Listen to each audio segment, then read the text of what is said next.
The girl's bare feet left bloody prints on the white execution platform as guards dragged her forward. Across 1,000,000,000 screens throughout the Zalarian Empire, citizens watched their leaders make the gravest mistake in galactic history.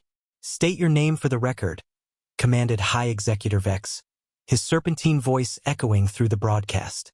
The human girl, barely 17, with tangled brown hair and bruised wrists, lifted her chin.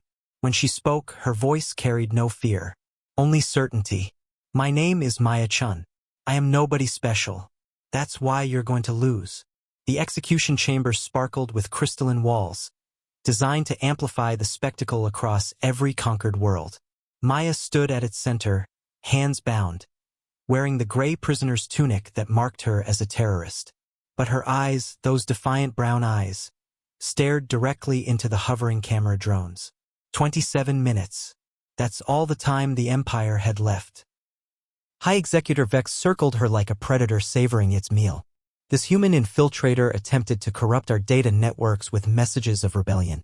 She spread lies about freedom, about choice, about the weakness of our rule. He paused for effect. "Today, we demonstrate what happens to those who challenge the natural order." Maya smiled. It wasn't bitter or sad, it was the smile of someone who knew a secret. "You think killing me will make them fear you more. But fear is like ice. Apply enough heat and it melts away. You're about to learn what happens when 1,000,000,000,000 frozen hearts start to burn." The first crack in the Empire's foundation appeared on Kepler Station. A maintenance worker named Dex had been watching the broadcast during his shift. He'd never cared about politics, never questioned the Empire's rule. But something about the girl's calmness, her absolute lack of fear in the face of death, made him pause. His supervisor barked an order. For the first time in 15 years, Dex said no. Back in the execution chamber, Vex activated the neural disruptor. Purple energy crackled between the pillars surrounding Maya. The technology was designed to make death both painful and public, a reminder of the Empire's absolute power. "Any last words, terrorist?" Maya looked past him, speaking directly to the cameras, to the trillion souls watching. "They tell you that you're alone, that your neighbor would turn you in, that your family would betray you, that resistance is impossible. They're wrong." Her voice grew stronger. "You are not alone. You have never been alone. The only chains that bind you are the ones you're too afraid to break." On the desert world of Proxima, a grandmother watching from her kitchen began to cry. She remembered her own daughter, taken by the Empire 20 years ago for asking the wrong questions. She walked outside and began knocking on doors. On the factory moon of Titan 9, workers stopped mid-assembly. One by one, they set down their tools. In the glittering capital spires of Zalaria Prime, a secretary in the Ministry of Control deleted a file. Then another. Then she sent a message to her sister, "It's time." Vex gave the signal. Purple lightning engulfed Maya's body. She didn't scream, she knew it would be what they wanted. Instead, she kept her eyes open, locked on the cameras until the very end. Her last words, barely a whisper but picked up by the execution chamber's audio enhancers, rippled across the galaxy. "Your empire is already dead. It just doesn't know it yet." Maya-chan collapsed.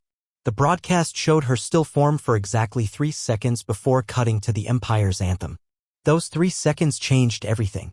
On military base Delta 7, Captain Roth of the Empire's elite guard removed his helmet. "I won't serve murderers," he announced to his squad. Half of them joined him immediately. The other half would follow within minutes. The rebel networks, dormant for decades, exploded with activity. But it wasn't coordinated resistance that brought down the Empire. It was something far more powerful, spontaneous, simultaneous realization across 1,000,000,000,000 beings that they were done being afraid. Communication networks crashed as citizens flooded them with Maya's words. "You are not alone." The phrase appeared on walls, in digital spaces, whispered in markets and shouted in streets. 15 minutes after the execution, the first Empire garrison surrendered without a fight. Their commander, a veteran of 30 campaigns, simply said, "I have a daughter her age."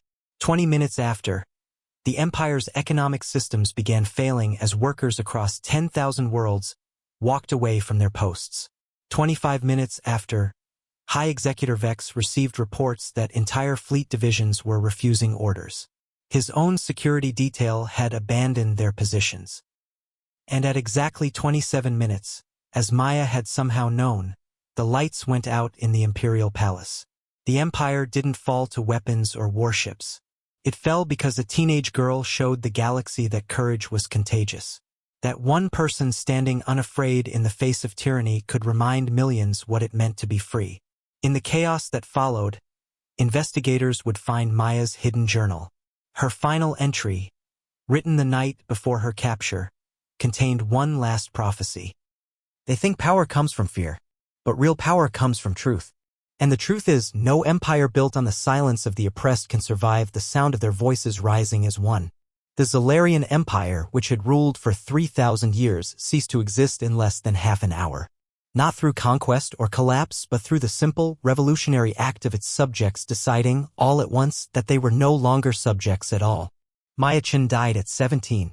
But in those final 27 minutes, she became eternal, proof that sometimes the smallest spark can burn down the mightiest throne.